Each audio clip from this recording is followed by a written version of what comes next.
Hello, hi, and welcome to this episode of the Mandy Meyer podcast. As per usual, this is the podcast where we chat all about your health and fat loss, and fitness goals.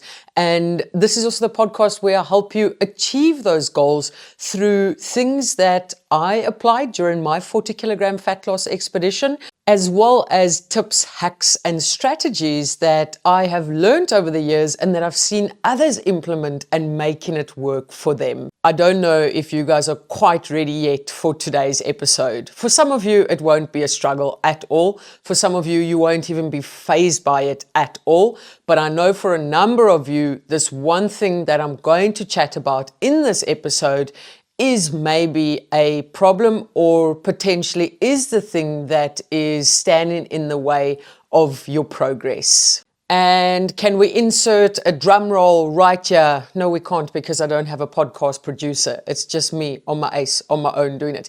The thing that is potentially standing in the way of your progress, here we go. Are you ready for it? You're probably not.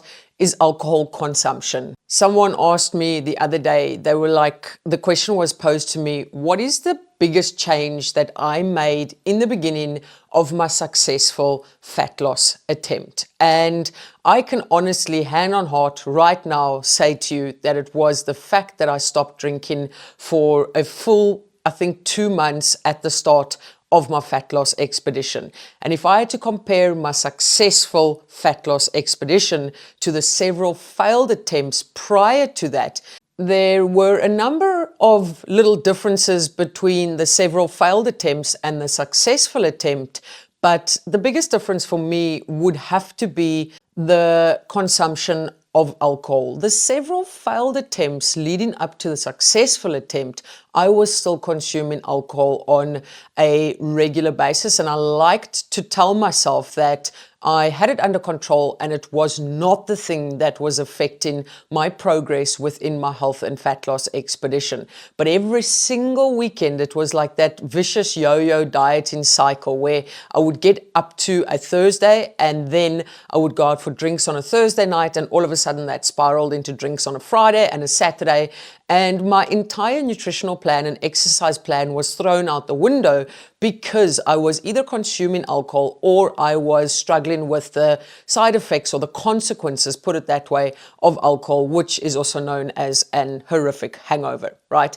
And when I started my successful attempt at fat loss, I made the decision to actually stop consuming alcohol for a couple of months as I started out on my health and fat loss expedition. And the reason for that was so that I could get control over all my other habits, so that I didn't wake up feeling shittier in the mornings, so that I didn't have extra levels of anxiety, or that my mood wasn't exceptionally low, and so that I could be sleeping better at night. And if I sit here now and I think about it, if I had to start a health and fat loss phase or expedition or whatever you want to call it right now, today or tomorrow, the first thing that I would look at doing is the total reduction, elimination of alcohol for a minimum of 30 days. And that is purely because I know how much the consumption of alcohol can stand in the way of someone progressing, can stand in the way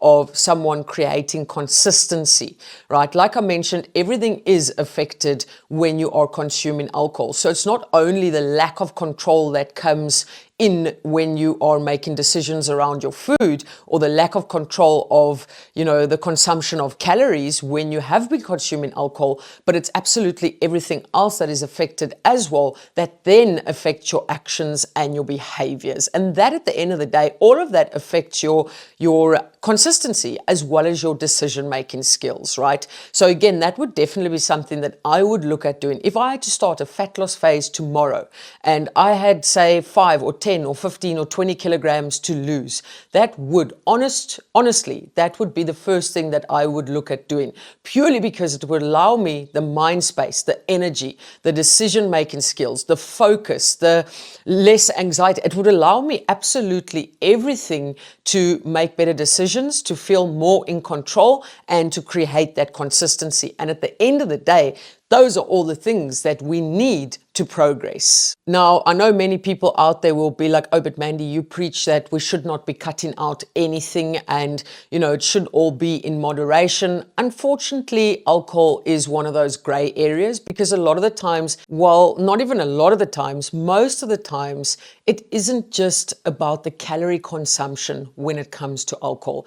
It is about how it affects absolutely everything else. If you look at a chocolate, for example, right, your chocolate does not give you extra levels of anxiety. It does not affect your sleep patterns, which then affects your appetite hormones. It does not affect your control in all other areas. It does not affect just loads of different things. Whereas alcohol, on the other hand, or the overconsumption thereof, not even the overconsumption thereof, something as small as 1 or 2 drinks in the evening can affect your sleep, and it can affect your sleep patterns. And what does that affect? That affects your mood, it affects your actions, it affects your behaviors, and you can see where I'm going with this, right? So again, I do believe that certain times or certain things do call for a total reduction of them, especially if they are affecting that control, that behavior, absolutely everything else that goes with it.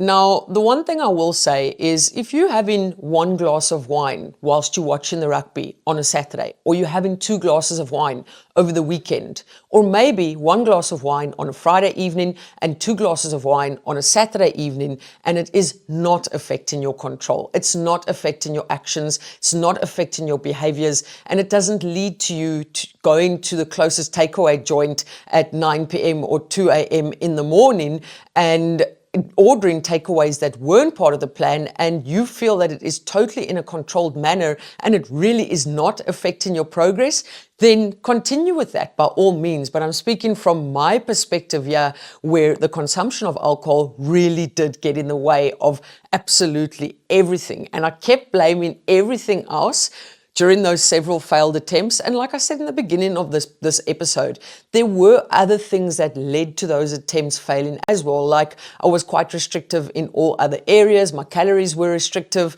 and I was just doing random quick fix fad diets. But I know in the bottom of my heart, even when I tried something more sustainable, the consumption of alcohol every single weekend was the thing that led to me not progressing, because during the week I would progress and I would be so happy and I would be so motivated. And then when the Thursday came around, there was absolute, I want to say, stagnation in the progress. And I kept feeling like I was going backwards. And every time I was taking a couple of steps forward after the weekend, it felt like I took a couple of steps backward. And that was playing such a game with my mindset and my motivation and my want to move forward, because I was quite negative about it. And I'm like, the only way to move forward, is if I get my weekends under control as well. And for me personally, to get my weekends under control, I had to remove alcohol from the equation. And I did so for the first 2 months. And then I turned 30 and I had a couple of drinks on my 30th. And after that, I started incorporating it back into the plan, but really, really in a disciplined manner, in a manner that, I had structure around it. All my other habits were controlled and also had a set plan when it came to those habits and how I was going to execute them. And like I said, I was just very strict with myself about my alcohol consumption, and I wouldn't let it get in the way of any of my daily non-negotiables or my weekend non-negotiables. And, even through that entire fat loss phase, I had quite a strict guideline for myself, which was no alcohol consumption on a school night. And like I said, also very strict sort of guidelines around weekend alcohol consumption, where I might have had a couple of beers on a Saturday night once every second weekend, just like I said, in a way that was very controlled. And I strongly believe in the bottom of my heart that that decision that I made right at the start of my successful fat loss attempt is really, really the pivotal point when it came to me making all the other changes when it came to creating a healthier lifestyle, because I honestly don't think I would have been able to see it through and create consistency with all those other areas or all those other habits if I was still consuming copious amounts of alcohol on the weekend. And the reason why I chat about this is because I know a lot of the times you might be feeling the same as what I was feeling. It just feels like a constant struggle because during the week you're tackling everything according to the plan, you're ticking the boxes. And then as soon as the weekend comes, you feel like you want to let go. And that's where you start incorporating a couple of alcoholic beverages. And all of a sudden it gets out of control. You forget about all your daily non-negotiables that align with your health and fat loss goals. And when the Monday comes along again, you feel quite despondent. You feel like you just lack in motivation. And I will tell you, when I stopped drinking for that first month, those first 2 months, my energy levels were through the roof. My motivation was through the roof. I was seeing progress. And again, there was just so many positives to doing it. Now, do I currently consume alcohol? Yes, I do. On the weekends, I enjoy having a couple of beers. If there's a rugby match, I will go out and have a couple of beers.